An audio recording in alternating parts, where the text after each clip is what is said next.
Welcome back to the Witch's Way podcast. I'm Kat. And I'm Jayme. And tonight we are going to get into another very tender but very powerful topic, because we already did healing the mother wound. We did. So tonight is healing the father wound, or just speaking about the father wound, because, you know, in all honesty, I'm not sure Kat and I will have healed it. It's a constant work for us. Yeah. And it's something that we don't talk about enough, probably. We've just accepted it, and, you know, it's just like, it's the father wound, and there you go. We have it, and we acknowledge it, and it's like, yeah, it's like a tattoo you got in Cancun when you were 18. You're like, I just don't talk about it now. Or a scar. I noticed that I have this scar, like, right here from an incident with my ex. Oh. Like this huge scar, and I noticed it today. I was like, wow. That's a really big scar. I don't ever notice it. I saw it today. So anyway, the father wound is like that. My father's name was Jack, and that's what I still call him. Never Dad. Never Dad. I never call him Dad. Yeah. Because he wasn't a dad. And he's gone now. Both of our fathers are crossed over. Yeah, they're on the other side. Yeah, so they get to watch this while it's going on. I was thinking about, as we were talking about doing this, like, Yeah. I never have even, he's been gone for a couple of years. And I haven't ever felt the desire to, like, have a conversation with him on the other side to see if he's different than what he was here, which of course he would be, because here in this earth he was an alcoholic. Yeah. And he was also a really fun-loving guy too, but he was also not a good girl dad. He was not a good girl dad. Yeah. My brother and him were really close. My two brothers, actually, Rick and Mike, were very close to him and had a great relationship with him.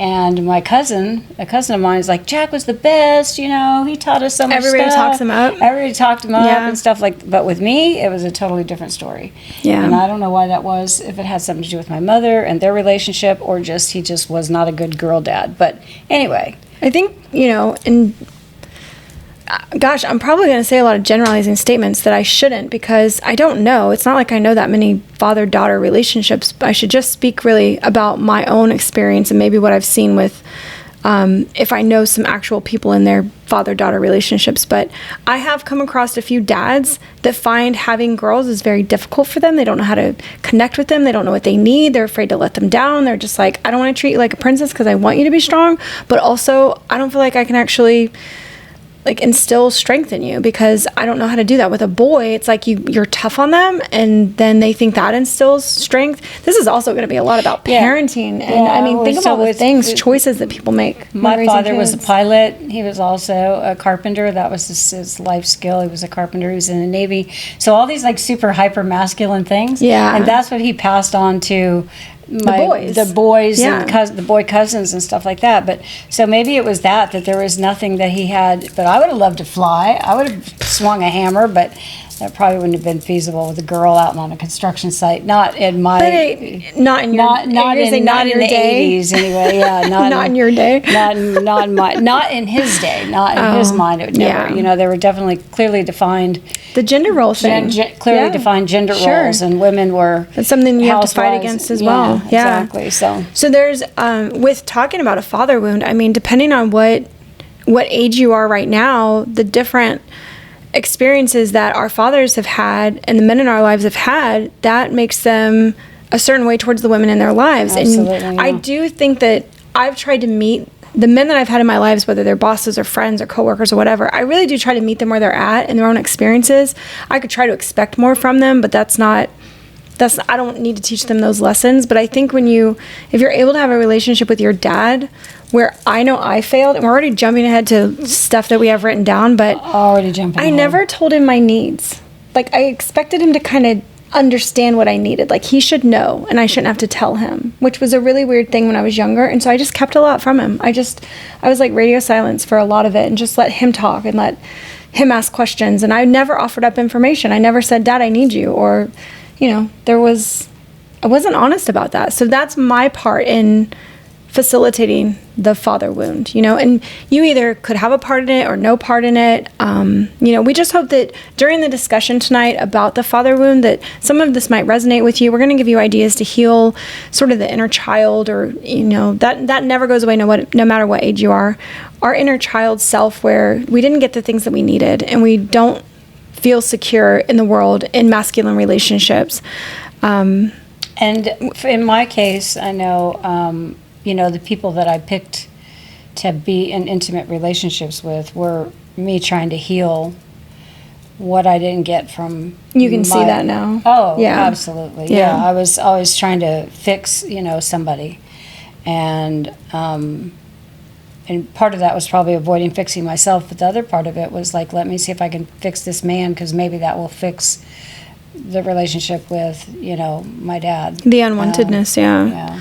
So we are going to be unpacking what the father wound is and how it shows up in our lives is like as witches, right? Because when we need to own our power, we need to own all of our power. And that is healing the divine masculine as well as healing the divine feminine. Both of those wounds come from our parents and other people that we've had as guardianships over us. But as witches, as women, as mothers, just how do we even begin that sacred work of healing ourselves after bad relationships with parental or, what did I just say? Parental figures and what? Caretakers, caregivers. Yeah. The people that have been the people that have been in charge of you. I mean, it's not.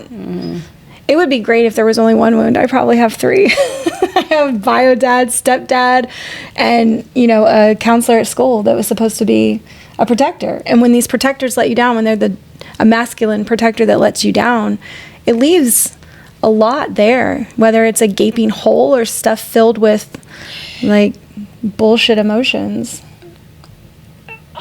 For me anyway, a lot of it is this hyper need to be independent and self taking care of myself and not needing somebody else. Yeah. And that's something that would crop up in relationships where I didn't want somebody to take care of me because, for one thing, then that opens up the door to them eventually not doing that, and then I'm left. You're being let down. Being left down. Being abandoned again. Because my issues started young with abandonment. Yeah. And I was going to say it's good that you can pinpoint those things because you know what to heal and you know what to look out for. But sometimes when we're going through this, we don't even know what the thing is that they left. We don't even know what. That's where the work comes in, right? That's where the shadow work and the reflection comes in of like, what did not having a dad leave me with? What did his absence create in me? Yeah. Because I have that same thing. And I used to think that I got it from you to be this super independent woman, never let anybody take care of me. I created relationships where I was always sort of had the upper hand and I kept score. That's terrible. She learned that all from me. But then when I look by at example and probably by by conversations actually too. telling me. Yeah.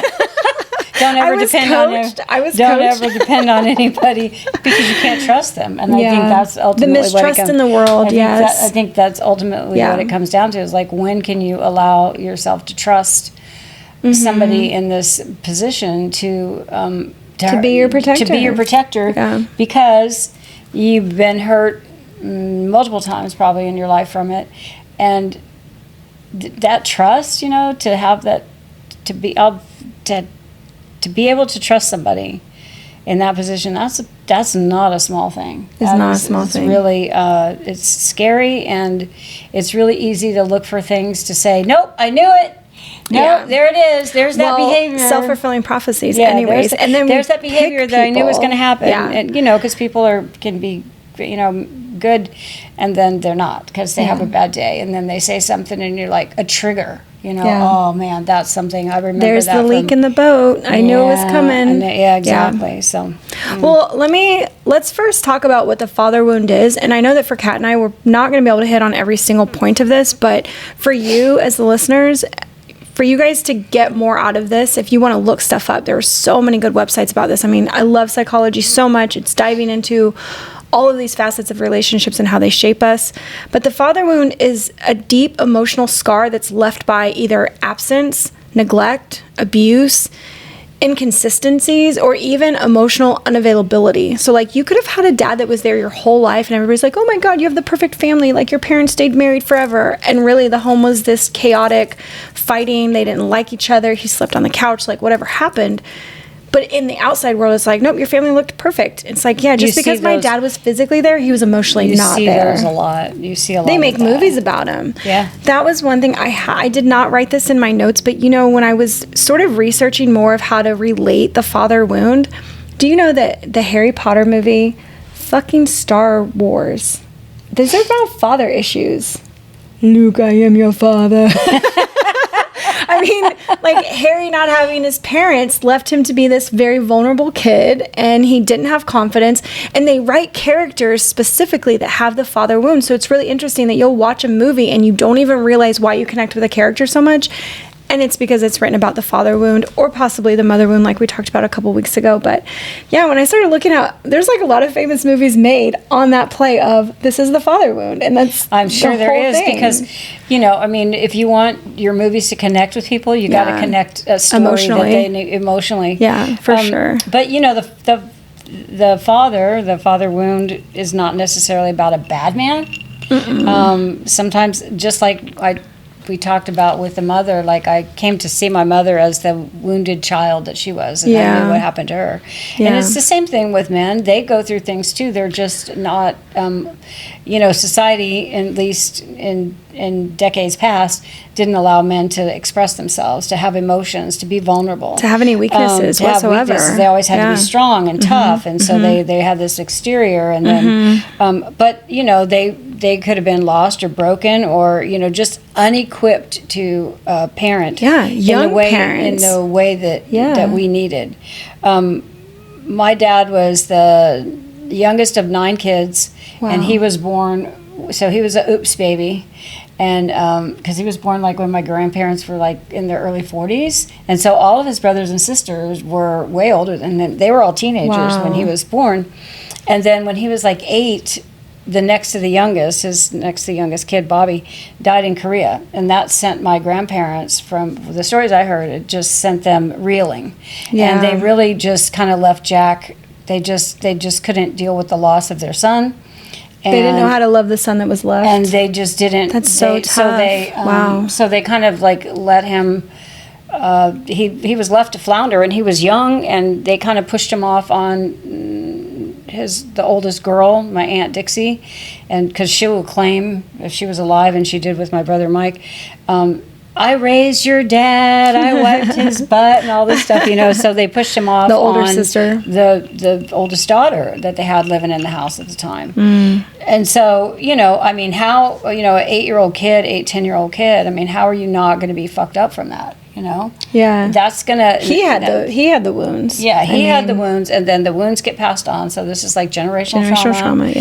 Yep. So anyway, so those are some of the things. That's my dad story. My the stepdad who raised me, he was left in an orphanage when he was 3, by his parents. So he was raised in an orphanage. I didn't know that. George, yeah. I didn't know that. Yep, but he was really compassionate and kind. Of course, he was just a different person. Yeah. I mean, There's temperament in kids as well, Yeah. like in the psychology world. So there's temperament in how we handle our adversities. Yeah. But I think that, whether like they physically left or they were unemotionally there, when the father is gone, there is a sense of like a deep unworthiness that can be felt by the children value, left, the lack of, feeling worthiness. That's what worthiness. It's worthiness. And there's a longing to be seen or to be protected, to be wanted. And I think that's where that bleeds into relationships later in life, where you find people who need you so that you're filling that void of like you wanted to be needed by your parent. Yeah. No. So you find people who need to lean on you, and you're pissed about it. You're like, why can't you fucking grow up? Because you chose a man child because there was this little circle. Yeah, it's so interesting. And especially when you're young, depending on where you are in your life, if you're in your 20s, 30s, 40s, when you're younger, you're doing a lot of things. I know I was doing a lot of things personally that were almost self-sabotage because I was trying to prove a point that I didn't even know that I was trying to prove a point about. But when I can now look back on it, I was like, oh yeah, I can see why I was doing those things, because at the time it was just like rebellion. But I also can recognize now that where a lot of that was driven from, that came from not having a dad, having a fucked up mom, just all the things. So I can remember thinking that. So I ran away for a little bit, and my mom was like my only parent, really. You know, my dad was absent, and my stepdad was fucked up, and we'd already left him years prior. But I remember when I did decide to run away, and I was just kind of like, I'll just do what I want then. Like, I know so much. And How I was old were 16. you? I was 16. She waited a long time to start acting up. I did. And it was only because of a boy. Duh. Like, oh, the shit we get ourselves into because we're defiantly going to love who we love. And that's just it. Nobody can tell us any different. And it was really like, I just walked away one day. I was just like, you know what? Fine. And then I stayed somewhere for a night and I was like, whatever, we're mad. But then the next day came and I sort of expected my mom to like send the fucking hounds. Like the whole world was going to come crashing down on me. I was like, no way she's going to let her daughter go. And when she didn't find me, I was like, did I outsmart her? And I thought that for maybe like 3 days. And then I didn't outsmart her because the people I was staying with found out. They were like, are you a runaway? Your mother just showed up at the house. And I was like, I don't know what you're talking about. Nope, we're just in an argument. Bye, I gotta go. And ran out the back door. So with that, it was like, if she didn't come looking for me, I think part of it is like, I needed her to prove to me that she wanted to really save me from this bad decision. And I can only see that now because I'm 44. I couldn't see it when I was 16. I thought I was just doing what I want and loving who I wanted. But I think that when you fuck up, you want your parent to kind of seek you out, protect you, tell you no. Because that shows love and caring, you know? And for sure. I think that that's where it's like the longing to be seen and be protected. Sometimes we go on those rebellious adventures because we're waiting for somebody to be like, I love you, come here, let me get over here, let me fucking squeeze the shit out of you so that you'll stop hurting yourself. Yeah. Because you want to be seen, you want to be loved. Well, you want to know someone cares. You do. You know? You're looking for that now because it wasn't at home. You didn't get it there. There's that lingering belief that love has to be earned, and whether it's earned through positive actions or negative actions, that is a real thing that kids can do. Negative attention from their parents, which is like bitching at them and grounding them and whatever, is still attention. Yeah. And that is, again, a psychology thing if you want to look it up. But So for many daughters, especially which is an empath, the absence of a healthy masculine energy can leave us ungrounded and unmoored. Yeah, Unmoored, absolutely. It's hard to Untethered. build a strong root chakra when we never had that safe masculine presence holding a container. This wound can make the world feel unsafe and make ourselves feel like too much or never enough. Like we're too much or we're never enough. Yeah. And the opposite ends of the spectrum that can fall on because of the inconsistency and a strong masculine figure being there to show you what a good man should look like, what a good, again, I'm using these terms loosely, but a good masculine figure, a good protector, whatever that means, is like when you don't have that example, you don't even know when you're getting a bad protector that's just lying to you straight to your face. You know, it's like, oh no, this seems right. And TV shows I think TV shows and movies really fucked me up because I'm like, that's not real life. That's so Disney, you know? Like, that's so Disney. Sorry, that's not what real world is all about. So Disney. That's so Disney. Yes. So even though we might not realize it's a wound until you start examining where your fears and patterns or shame even come from, like the little voice in your head that's constantly saying, prove it. Or you're too much, or don't trust anyone. Yeah, don't trust anyone. Don't trust anyone. Learn that lesson early. That echoing voice is what could have been missing. So I know it sounds crazy, but like the person that should have been telling you these things when they're missing, we create that persona in our head that now we're that protector for ourselves, which we're going to get into. You know, it's like, how does it show up in our adult lives? So the father wound doesn't stay stuck in the past. God knows it doesn't. It leaks into the present and into everything. Even if you built a strong life, you might still notice overachieving or people-pleasing. People-pleasing. Behaviors. Yeah, people-pleasing hoping behaviors, success will finally earn love or validation. Avoiding intimacy or fearing rejection because you learned love isn't stable or safe. Yeah. Attracting partners who feel familiar in the wrong ways, emotionally distant, critical, and unavailable. That's something that we do when we've had bad relationships, they always say, like, a long time ago, you and Joe used to say your pickers are broken, right? But I never said the words, but I definitely thought, like, why do I keep choosing guys that don't live up to my expectations? Well, because I keep choosing guys that don't live up to my expectations, because I did that. But I'm like, I didn't do this. What? They seemed fine. What's really interesting is that the patterns that repeat themselves, when we find that that's the pattern we knew in childhood, we can pick the pattern again in adulthood, but believe, like, we convince ourselves that's not really the case. We're like, no, but I chose this one, so they're not going to be like that. And they will do the things, and, like, I believe in them. And we get stuck trying to fix people, some of us, because we keep believing that they're going to be more, but they're just more of the familiar. They're not going to be more than who they are. Us trying to change people. I think the other thing about familiar, even though it's wrong, it's like you know what to expect. You do, yeah. And so there's not... What's that saying?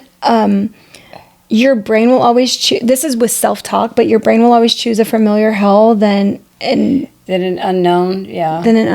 What was that? I don't know what the saying It's something is. like that. Because when you want to change your thoughts, like, it's really hard to think positively when you've always been, like, a negative self-talker. And because your brain feels more comfortable knowing what to expect and shutting all the things down and, like, being sad. When you're happy, you're like, whoa, this is new. I'm scared of this new. I'm scared of this new habit. I'm scared of this new thing. What's going to happen? Yeah. It's unfamiliar feelings. What I have found when women finally break the habit, and I'm including myself in this, when you find a guy that's, like, actually worthy, you start telling yourself you're not good enough for them because they seem too perfect, or they're not going to accept all your flaws, or you start pitting yourself against them as, like, no, they're not the real thing. Nope, it all must be lies. It's a facade. They can't be real. I've seen both of those examples. Yeah. The other thing that might manifest as you in your life from, this father wound is hyper independence. That's what we have. And yeah, that's definitely what I have. Hyper-independence. It looks like strength, but it's actually rooted in the fear of needing someone. Yeah. And not wanting to need somebody because you don't want to be disappointed, let down, because that's your experience. So yeah, it's like, as much as you want a partner, you also do not want a partner because the opportunity for them to let you down is... Well, and then you just got to deal with the hurt all over again. So you become sort of like walled off and like, distant. I can do it myself and I don't need anybody. And I'm better off that way because if I don't need anybody, then nobody can let me down and I'm not going to get hurt. And yes, it's hard, but what's the alternative? And then eventually you do find somebody and you let them in and then they prove that... They prove you either right or wrong. Can I tell you about this funny bet that me and two of my girlfriends had after I dated Cameron's dad? And I was just really like, well, now I have a kid. I don't really need a man because the stepfather thing, because of my bad experience, I was like, I'm never doing a stepdad thing. Like, that's never happening. I'm never letting anybody around my child. Right. So Cameron was like 2.5, 3. I got my job to Iraq, and...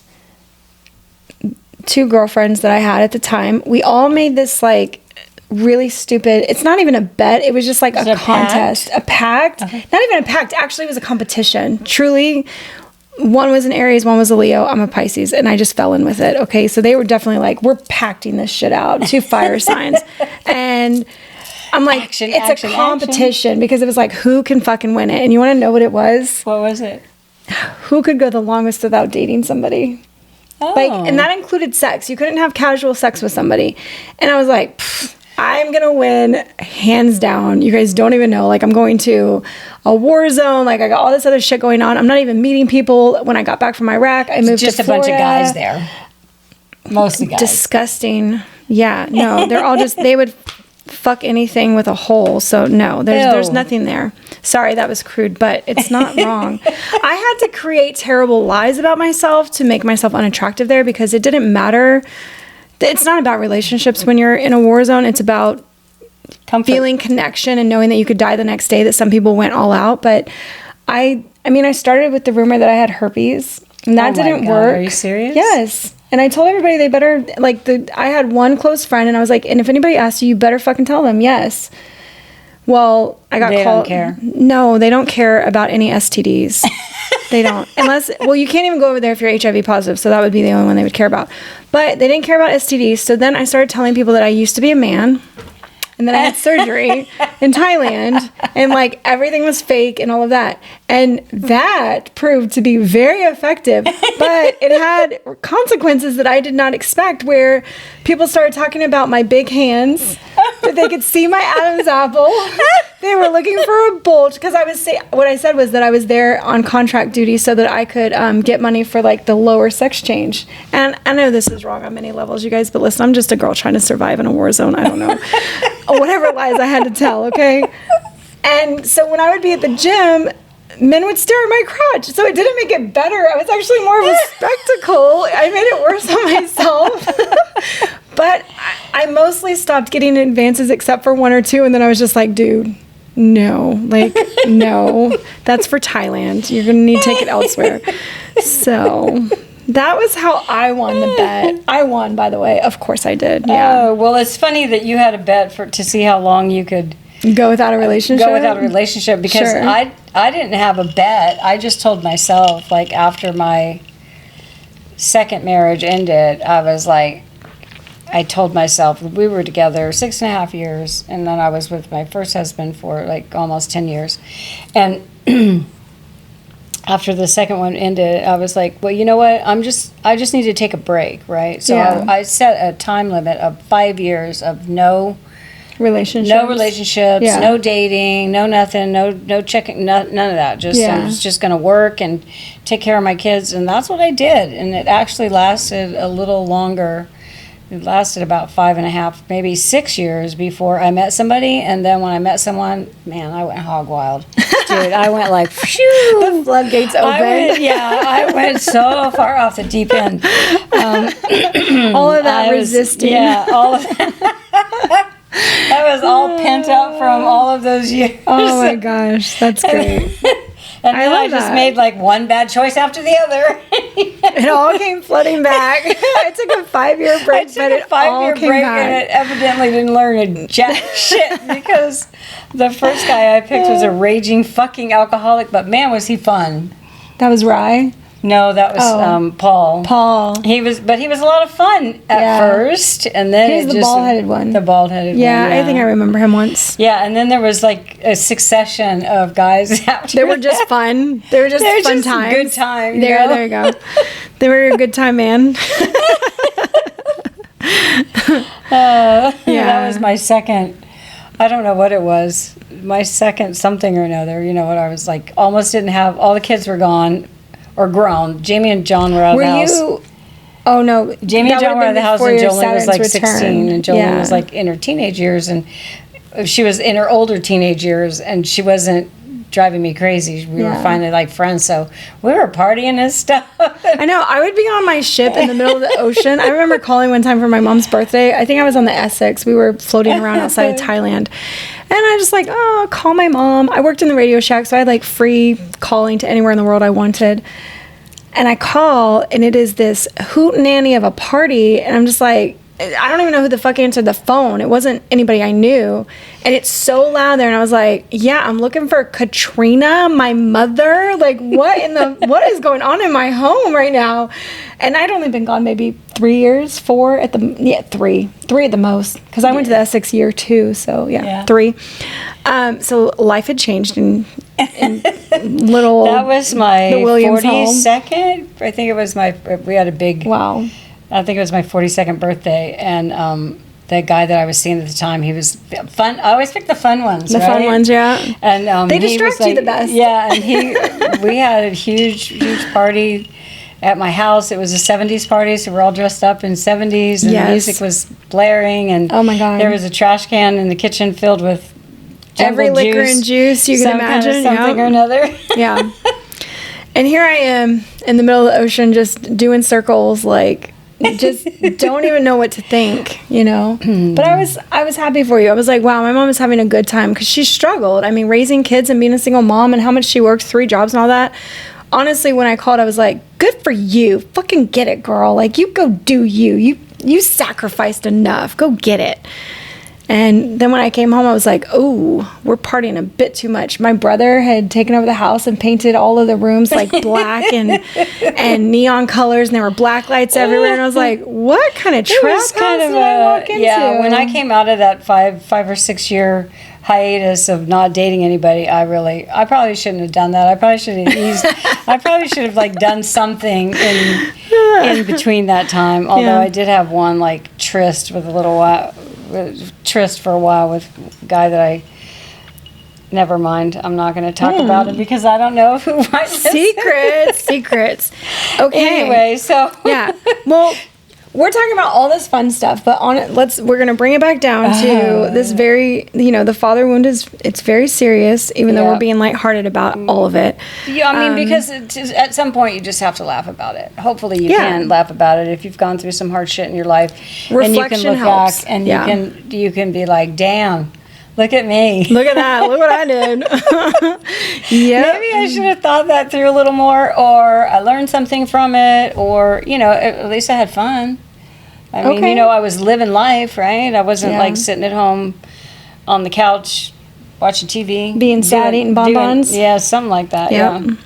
Well, I was just going to say, to not forget like the spiritual effects that we all have when we avoid working with the divine masculine altogether. Because I will say that is something I've struggled with until I met. I struggle with it. I don't want to say God. Well, I don't really, because I don't use God and goddess. I mean, there's such just talk about the goddess. There's really just, I struggle with, I don't care about. I do like the label divine masculine more than I like the word God. Yeah. And maybe that's because of its religious connotations, but absolutely, yeah. I like saying the divine masculine because it allows me to create a picture in my head of what I think a divine masculine would be. And probably for me, like? Honestly, well, I was going to say, I don't think one exists here on Earth, sadly. That's what's fucked up. I'm still not all the way healed with it, but I will say that as a protector type, but somebody who also allows a woman to be a woman, and he's not mad about the differences that we have with feminine and masculinity, where our cycle is the 28 days and our levels are like hormones all over the place, right? Where he's more steady and he goes through these other levels. And to have the understanding of that we're not always matched and paired the same. And I think that people in relationships really expect that. Like, when you're happy, I'm happy. When you're sad, I'm sad. One of the things I struggle with my husband now, who I love, and if I knew a divine masculine, he'd be the closest person to it at the moment, but he still has a lot of healing to do. He's not fucking perfect by any means, and he knows that, and I know that. We're not expected to be perfect for each other, but we are expected to stand by each other and say, I see you in what you're going through, how can I help? Or I'll just give you your space, that's fine. I had to teach him to give me space when I needed it. And he felt that as an affront to him, where it's like, he felt like I was mad at him. I'm like, I'm not mad at you. I just want to be alone, and that should be okay. So there was many things about that, but what it goes back to is allowing you to be who you are. Well, one of the things I was going to point out is that one of the things I really admire, I guess, about your relationship with your husband is something that you said recently, which was, he just needs to be heard, so I don't need to respond. If he's complaining about something, there's nothing I can do about it. It's something that happened that he's unhappy about, and he just really needs to be heard. And I think, that for me anyway, my own experience in my relationships, like I don't know that I had a lot of healing to do. So none of them were really, they were pretty damaged. I was pretty damaged, and the people that I picked to be with were pretty damaged. Yeah. So consequently, the relationships were a lot of ups and downs, and a lot of it was driven by me. I mean, my first husband, I was like, I used to like to piss him off. If he pissed me off, oh man, I knew exactly what to do to set him off, and I would do it, and that's terrible. That's a terrible way to be with somebody. But anyway, I like that about you and Tony, because you're like, he just needs to be heard, so I don't respond to anything. And sometimes it's really good if you can keep your mouth shut and just not feel like you have to have an answer. So anyway, I'm kind of off track here, but I just wanted to say that. I think what's good about it is that when masculine and feminine are accepting each other where they're at, each needs sensitivity and time, and they need to be treated like, I think what I understood from being around men in the military was what masculine looked like back then to me was somebody, strong and powerful and this and that. And because the men that worked in my field, they were, nerdier, softer, not muscular, not the quote, I'm doing air quotes, macho, manly, like they weren't raw. But those men I'm not going to say disgusted me. That's a strong word. But those men irritated me. I was like, what else is there to you? Like, okay, you got muscles and you can like break down a brick wall. Great. Can you listen? Can you sit? Can you be? Can you not be raging all the time? Like, this balance. And I think that when divine masculine and divine feminine come together, we each allow each other to be soft and strong when we're ready. And it's not a forceful thing, and it's not an expectation. It's like, I've seen men where they're like, look at her fucking go. That is her. Look at her go. She is on her shit right now. She is doing it. And whatever she needs, I'm handing her tools as she's working on whatever. And then as a woman, to respect the softer side of the masculine is to say, my husband is fucking sad and hurting and he's disappointed. And how can I be okay with his sadness and not think less of him or be like, that's not manly. Why are you crying? Shut up and get back out there. You know, rub dirt on it and get back out there or whatever. There's a perception through societies and cultures and stories and our own experiences of what we think a man or a woman should or shouldn't be, or what a masculine or a feminine should and shouldn't be. And truly, I think that we're a blend of both. That is where I found my peace with it. I know where my husband has his soft points, and I know where I have my hard points, and vice versa. And it's like, when I'm fucking ready to go, when I'm doing something, I am on that shit and I'm awake for 24 hours doing it. And that's the kind of stick through and grit that I have masculine wise, right? So I know that about myself. He sees that in me and he's like, yep, nope, I'm gonna leave her alone. She's on a fucking project and she's going for it. And for him, it's like, if he's, you know, his daughter was murdered many years ago now, 7 years ago, Jesus, 6 years ago. And that is not an easy thing for somebody to witness when that person was the fun person, the light of the room, the personality that just lit up everybody. When Tony had to experience the death of his daughter, there had to be a lot of grace for whatever he was going to go through, the sadness, the tears, the heartbreak, the feeling towards her 5 children that were left, like everything that my husband went through to lose a child. That is, I don't think that you can add the word masculine into that. I don't think that you can add the word feminine into that. I think that there's just an experience. It's a soul experience. And that's when I think that we're combined, is when we're feeling both at the same time. Like, the qualities that we try to assign to them, they overflow with each other. That's why I have a hard time saying, like, what is divine masculine? Well, it's got to be in balance, right? It's got to feel both. It's got to know both. It's got to have softness and hardness. I haven't really given that a lot of thought, because that's a great question for all of us. If you were to define it. Yeah, if you were to think about it, like, what does that mean to you? What does that look like? Is your divine masculine allowed to be sad, hurt, soft, crying, depressed, take medications for depression?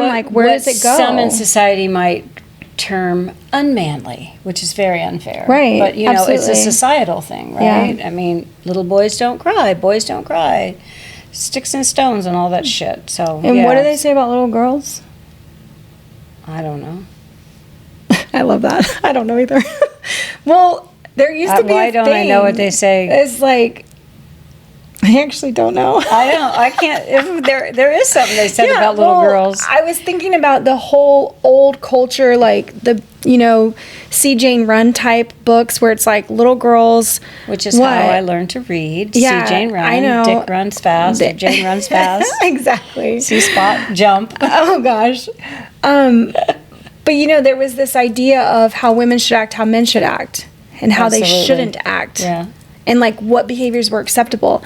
And I'm glad that we're sort of getting rid of all of that shit and we're blending it. That's where the word goes, blending.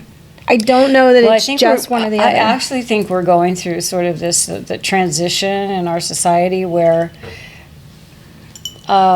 we're realizing that I think we've been realizing this for a while, that really tough guy, steely Bravado. man who never breaks down, who's always just like this rock, and he's, he never has a sad moment, or he never is vulnerable or even empathetic. Yeah, I think empathetic. I think that we're as a society, we're realizing how much damage that's done to men.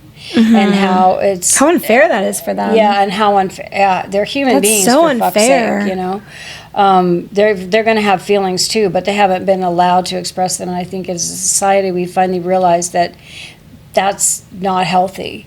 And, as human It's beings. abuse and damaging. Yeah, it's damaging. It's and it damaging. causes men then to be a certain way that doesn't turn out to be all that great for anybody, for them, for their wives kids. or their kids. Yeah. And so we're starting to change that. And I feel like we're seeing things go on in our society where, women now are looking, I read a lot of the dating threads because at some point I feel like I'm going to maybe try to date again, although I don't know. I love that.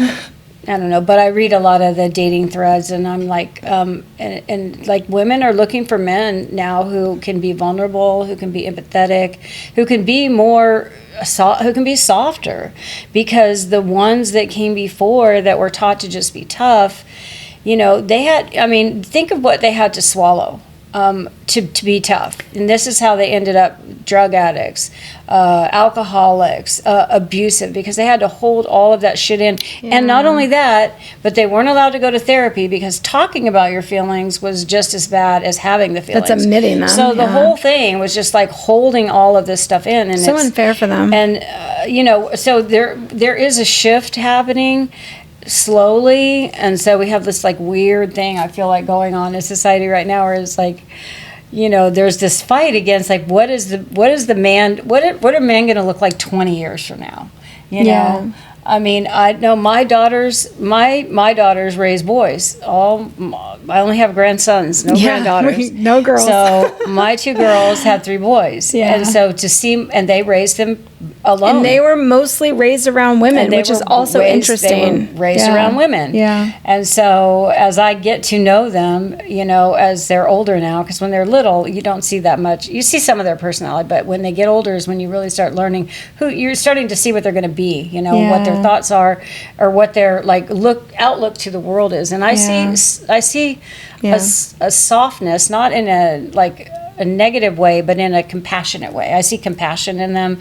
I see empathy in them. And that came from their mothers, I believe. So Jolene and I have talked about this, and we said that we really believed that we got 3 boys because she wanted girls. I only wanted boys, but that we got the 3 boys because we became single mothers, which neither of us wanted. We were both trying to undo like what happened with our parents, and my mom being a single mom. Like the last thing we fucking wanted was to choose men that we needed to leave or that left us. But truly, we chose men that we left because they just didn't live up to our standards. But because they had healing and you guys couldn't heal each other, and I mean, we cared more about our kids than we did healing the father. So we were like, we're fucking out, like deal with your own shit. We got boys to worry about now that we care a lot about.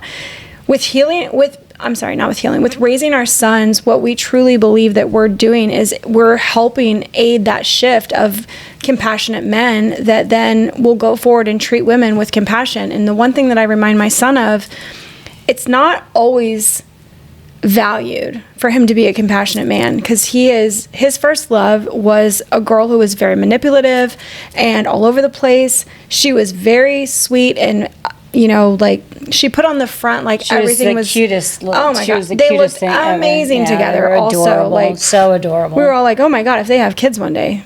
But they were young, they were only 16. But it was just this like doting on each other. All of the stuff that was out in front was really great. And Cameron was so sensitive to all of her needs and the abuse she had suffered in her own family. And she loved that about him, that he would listen and be there and tell her that wasn't right and that she deserved better.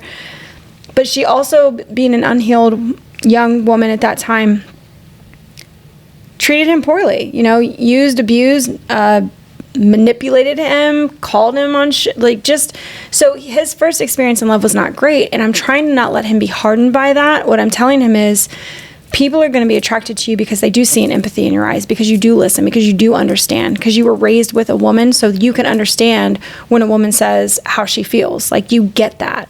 And that's why Jolene and I believe that we're making a difference in this whole shift, is that we didn't get girls, we got boys. And when I had kids, I wanted 3 boys. And I didn't get them. I didn't get them until I got my grandsons. Yeah, so that's when I got boys, the 3 boys. So let's get on. Continue on and start. Yeah. Let's talk about healing the father. Yeah. Healing the father wound, and how do we go about doing that? What does that look like? Well, because the father wound shows up in parenting, like we were just talking about, right? Like you might be overly cautious or overly compensating, unsure how to teach your kids like what you never received, which we know, which I left people for. I'm like, and that's why this healing is, you know, healing the wound is more than self-care. It's like lineage work, and we talked about that. This is literally like through the lines. This is not just, it's generational. You know, that all of these things are happening. So have grace with whatever situation that you run into while you're thinking about healing this.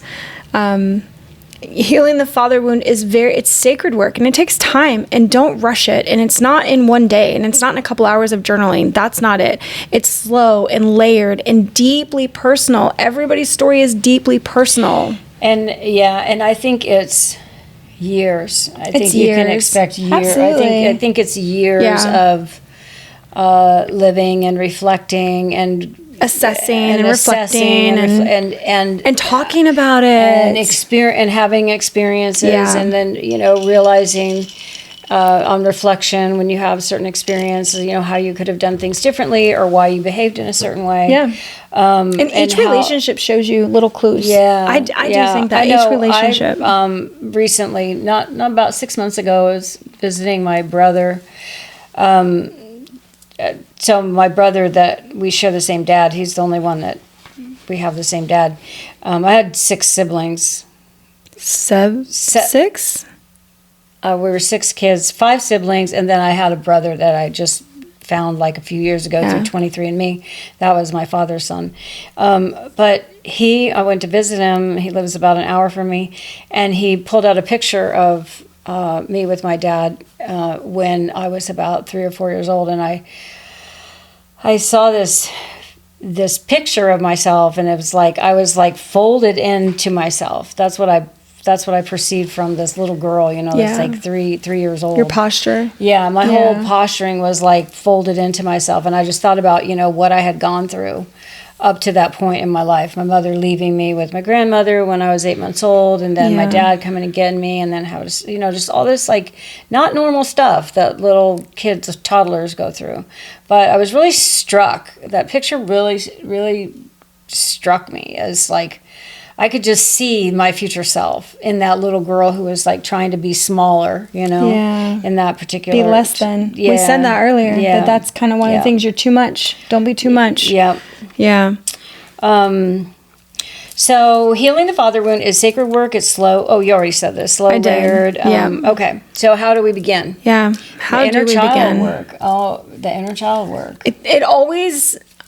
I think it's such a buzzword, the inner child work, but I think truly to reflect over the little person that we used to be. I think that's why I brought up this picture of myself that I saw of this little, you know, 3-year-old, 3.5-year-old kid that looked like she was trying to be smaller than she was. I'm struck when I see pictures like that, and I was like, wow, you know. Well, this brings a feeling of tears to talk about how I've seen pictures of me, and I'm literally, we should get them side by side. I'm 9 or 10. I'm at the showers at Wyandotte County Lake, and I'm in literally the same position as you as a little girl, because I'm in the shower in my bathing suit, and whoever's taking a picture of me, it's not like it's inappropriate by any means, you know, but it's like to be seen by a camera has always made me feel like, ooh, shrink yourself down. To be smaller, I struggle with that. And, you know, starting all of this with you guys, like doing the New Witches Q&A and then pushing stuff onto YouTube and being out front in front of people and being seen is fucking terrifying to me. That is part of my father wound, because I didn't feel seen by him as a little girl, and I wasn't taught how to be secure and have confidence and protect myself. So now it's always like, hide, dim yourself, find the shadow places, don't talk. I think the confidence, as a girl, I think as a female especially, when the father wound is there, whatever it was for you, you lose confidence. You definitely lose confidence, because you're like equate your worth to did your father love you? Was your father there? And it's really hard not to it's not until you get older that you can finally kind of start to separate, because he was this way is not a reflection on you.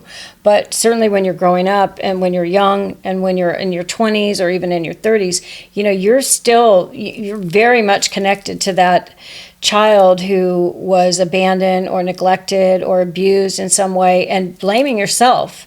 Like, what Feeling if I had been different, what did I do wrong? If I had been good, if I had been fill in the blank, whatever the blank, all the things, fill in the blanks. If I had been this, if I had been something other than I was, this could have been different. I could have had a connection with my father. I could have had a close relationship with my father. I would have been wanted by my father. I would have been, loved. So I want to read this, but I swear I keep looking at it, and I just feel like it's going to make me cry when I read it. So I'm just going to read it. Okay. No. Go ahead. I'm going to breathe and I'm going to read it because it hits. Okay. So go back. This is the inner child work. This is one of the ways you can begin. Okay. Go back to the little girl who wanted to be held. See? Because I had abandonment. Told she was brave, that she was beautiful, and that she was safe. And sit with her and ask her, what did you need? What did you deserve that you didn't get? And then give it to her. And I've done those visualizations before, and I don't ever see myself at the house. I see myself playing in the woods, running away from home all the time. Because when Jolene and I were young, that was our escape, was to run into the woods and be with nature and just to pretend, to have this whole pretend life. And I really want to tell that girl, because that's who I remember myself as being little, is the one who came home from school and it was immediately off to the woods, all of the trails and tracks and everything that we knew out there, and tell her it's okay.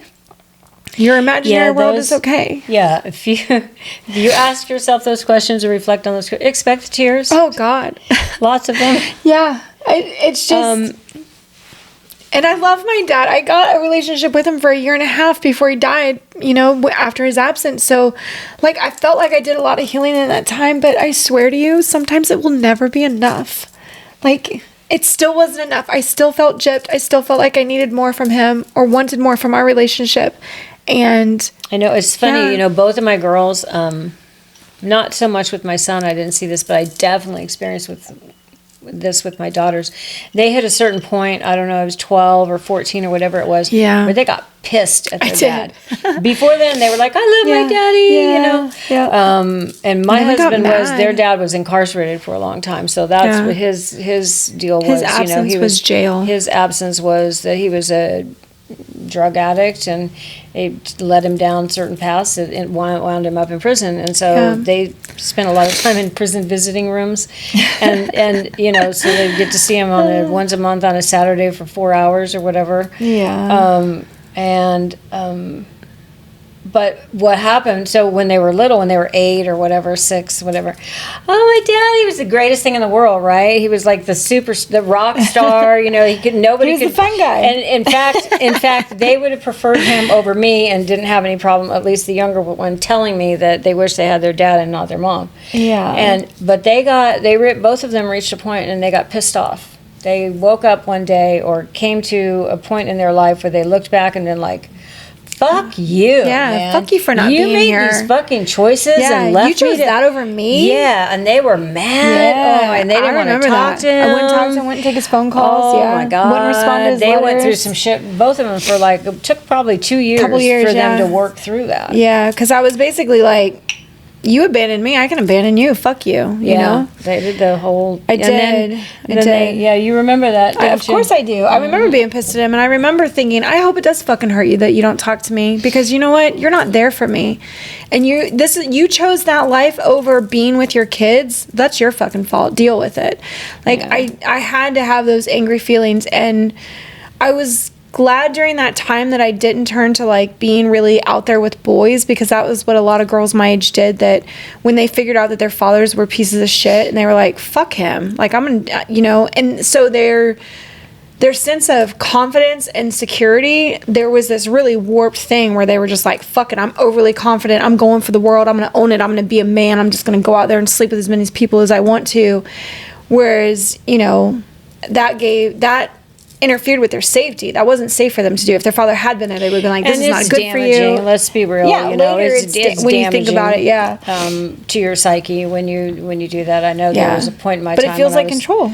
There was a point when I was a teenager that I was very promiscuous, and it was damaging to me later on, because then I was like, didn't even know what the fuck, you know? Yeah. Had a very difficult time in relationships. It's that up and down of like, fuck it, I'm doing this. Okay, now I'm, you know, so you go through all of these emotions with the anger, and then I don't even know if there's necessarily regret, but then there's like, what did I really learn? What did I do to myself? Why did I choose that? Because it gave you a level of control, and then now you feel like you're out of control because you're not actually controlling the situation. These boys are, and like just the whole thing with it. So it can feel very warped and be very warped. Yeah, it doesn't feel like love that's after the inner a while. child work. You go back and talk to that little girl. What did you need? Yeah. What did you deserve that you didn't get? And I think deserve is a big word there, because when we think of a child, we have expectations for what a child deserves. When we're adults, we're like, they deserve love and safety and care, food and shelter, I don't think clothing, that's unreasonable. education. I think if you're going to bring children into the world, you have a responsibility. You have a responsibility. I think that's where you get pissed off. Like, you fucked off your responsibility for this. Yeah, and if you just leave them with their mother and go off and have your life,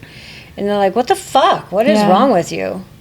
Yeah, that's pretty, and I know a lot of guys, you know, in my age group, and even guys a little bit younger than me, who, even my son's father, you know, didn't see him after he was, when did I leave? 6 months old? He never saw him again after that. You know, he went back to Virginia, where he was from. I stayed in California, and I didn't try to keep that relationship going, and he never saw him again. And he was okay with that. He never tried, you know, he never put forth any effort either. Yeah. And I think that was a lot. I hope it's not as common today, but I think it is. I think men walk away easily a lot of times. Crazy. So, let's see. When you go through those questions and you think about, and you're able to answer them once you get through all the tears, imagine that little girl, and then give that to her, and then give that to her again and again and again. Make that part of your routine. What I did in my early workings of trying to heal my father wound is tell myself that, you know, I think that if he had been a healed person, he could have given that to me. And so what I give it to myself now, which is part of the healing work. It's like I become my own protector. I become the thing. So you're not expecting it from other people, but you give it to yourself. You're looking out for yourself. You're healing yourself. You're growing yourself. You're learning things to keep yourself safe, loved, happy, whatever the thing is, you know. But that's definitely like I didn't label it as a journaling prompt by any means, but something to think about to do. Because the next one is more of a thing to do for healing, you know, the father wound. And that's, of course, an energetic cord cutting, which Kat did. Well, was it cord cutting? What was it? What? That we did last year when we were making Witch School, that's on Witch School? The ritual that you did for your dad? Oh, it was forgiveness, you know. Forgiveness, but it wasn't like cord cutting, no, it wasn't, actually. No, I burned something. I did. Okay. It was a burning ritual? Yeah, I wrote some stuff on. Yeah. Wrote some stuff down and then released it by burning it. And that's what I did. Yeah. So when you do it like an energetic cord clearing, cutting, cleansing, whatever you want to call it, it really isn't about like erasing things, you know, and truly breaking that bond, because your souls are connected. You chose your parents, as we believe. You chose your parents. You're supposed to have a connection with them. But what you're actually taking about, it's releasing what no longer serves you. It's more about cutting the cord of the negative emotions that you associate with that bond, and saying like, I can own all of me without needing you there.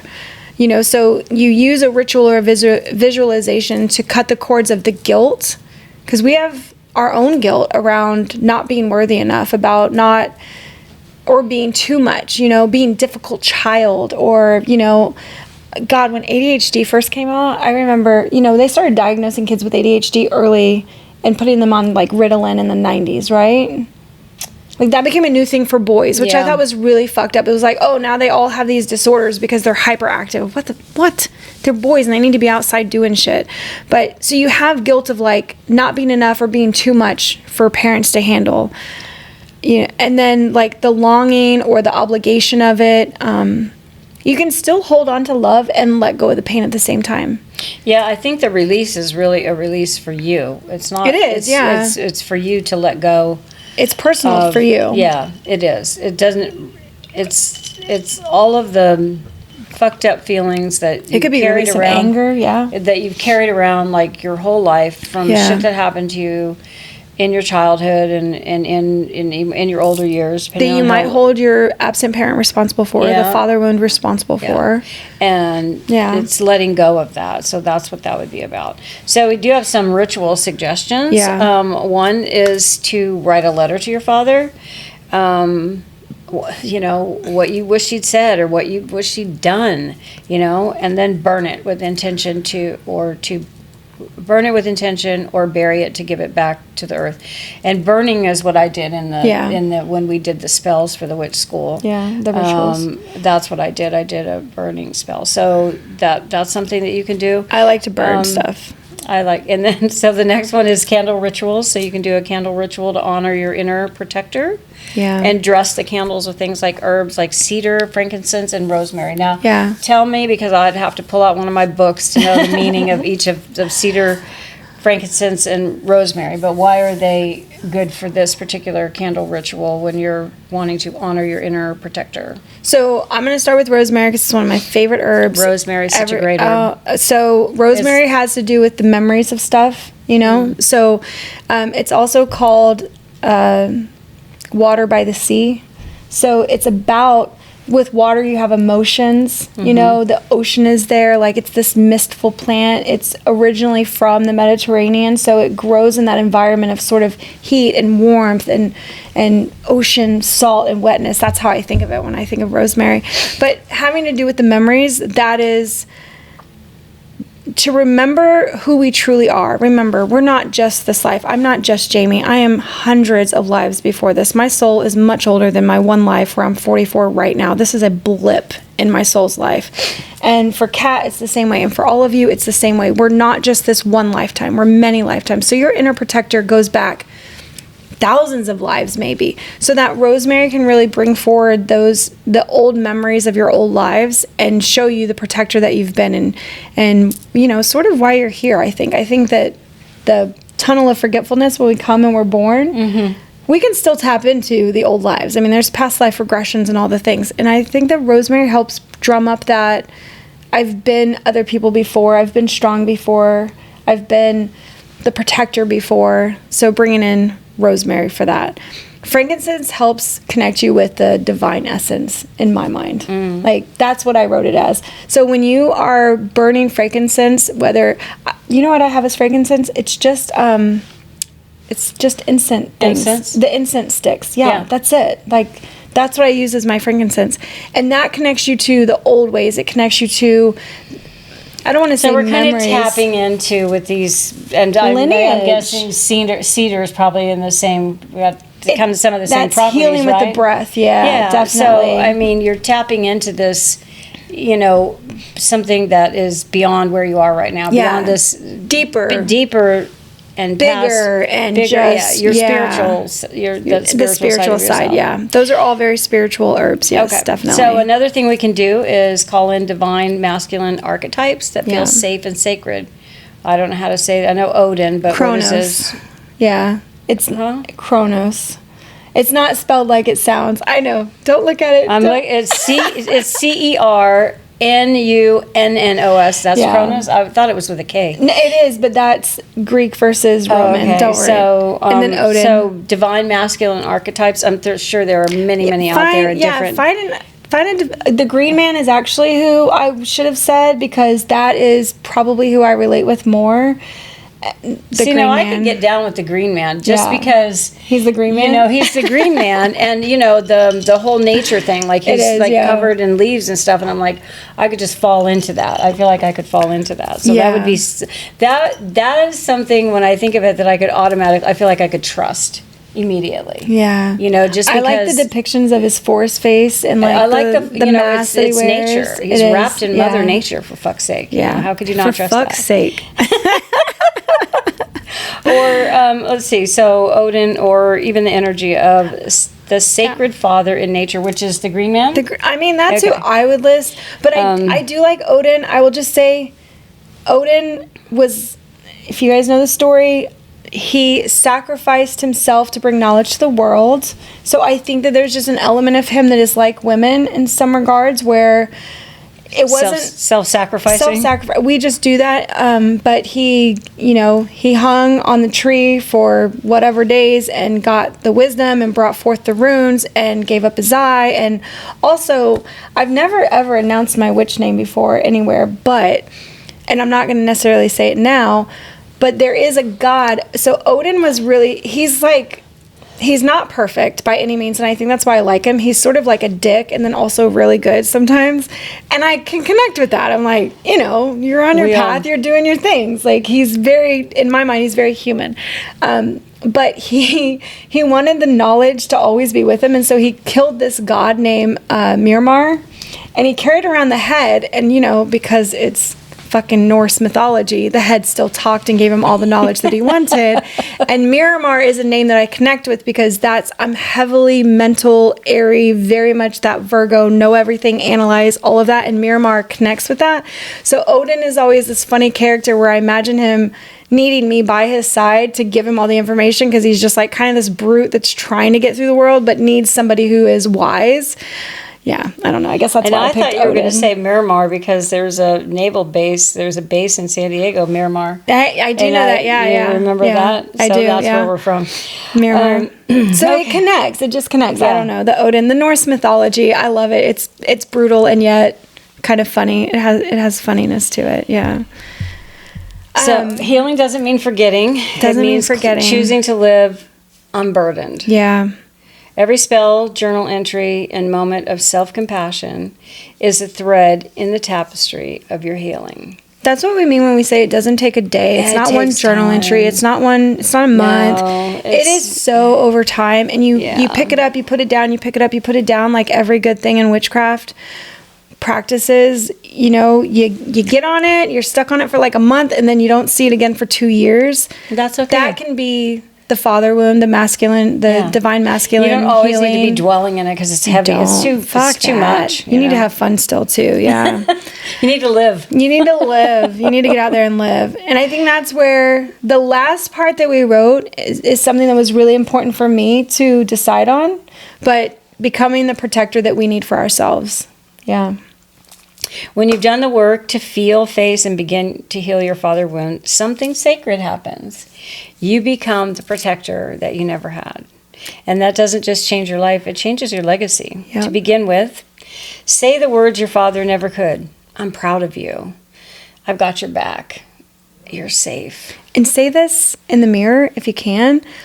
100 years ago on this channel, I told everybody how I would stand in the mirror naked and tell myself I loved myself while looking at every single flaw I thought I had, because I'm compared to Victoria's Secret models. So what the fuck am I supposed to think of myself? But it was like, I have to love myself. I have to love every part of myself. And that was really hard to do. It felt stupid, embarrassing. I wanted to laugh. I was like, if I ever told anybody this, horrible. But when you are ready to say those words to yourself that I'm proud of you. Look at the you that you are now. Like, I'm Jayme in this life. So, Jayme, I'm fucking proud of you. Like, look at how far you've come. Was everything perfect? No, it doesn't have to be perfect. That's not what life is about. But I'm proud of you. I'm proud of how far you've come. I'm proud of everything that you've done. And I've got your back, meaning that we don't ever want to fail ourselves. We don't want to let ourselves down. Live your dreams. Speak your truth. Do the things that are good for you, And that you're safe, that you'll learn to keep yourself safe. The other thing you can do is set boundaries, like a fierce guardian of your peace, because you finally realize your worth. Protecting. You're worth protecting. You're worth protecting. Soften your own masculine energy, your inner provider, leader, and container without fear. You don't have to hustle for your worth anymore. I was just talking to somebody today about how sometimes we equate our worth with how many dollar bills we bring into the household. That is not always worth. Worth can be defined as something else. So figure out where you gather your worth from. That is really fucking hard. That's a whole podcast in itself.